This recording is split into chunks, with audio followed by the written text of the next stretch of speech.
C'est l'un des chanteurs qui est capable de réunir peut-être le plus de monde dans une salle de concert. Chanteur français. Ah, chanteur français. Vivant. Ouais. Performance qui est d'actualité. Performance qui perd de sa substance en période de... C'est pas gentil. Oui, on parle de Matt Pokora. C'est pas sympa.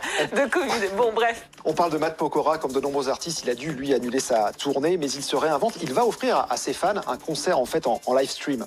Philippe Dufresne, Charlotte Planet. Et ben voilà, là, c'est les studios de la scène musicale. C'est un peu mon QG. C'est ici que tout avait commencé pour le Pyramid Tour. En souvenir des répètes pour le Pyramid Tour, merci à toutes les équipes pour l'accueil. Et c'est ici que Matt va mettre un point final à sa tournée. On va achever cette aventure là où elle a commencé. Pyramid Tour, sa plus grosse tournée. 58 dates planifiées, 32 seulement réalisées. Des concerts d'abord stoppés net par la pandémie, puis plafonnés à 1000 personnes maximum. Matt a tout fait pour faire bouger les lignes, mais a dû se rendre à l'évidence. Quand on a 1000 spectateurs, c'est pas viable. Un grand spectacle comme le mien, déjà, il faut au moins 60 à 70% de remplissage dans une salle pour aller au point zéro. Sinon, c'est à perte. Concert reporté, puis finalement annulé. 150 salariés privés de travail, artistes privés de spectacle.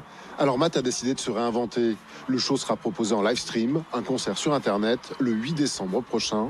C'était important pour moi de vivre une dernière, de pas rester sur ce truc qu'on nous a enlevé sans qu'on s'y attende il y a 8 mois. À ce jour, on est déjà à l'équivalent d'un Bercy.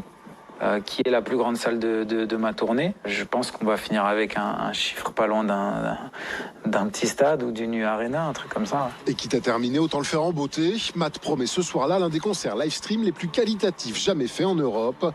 Pour autant, Internet ne pourra jamais remplacer les véritables concerts, humainement bien sûr, mais aussi en termes de modèle économique.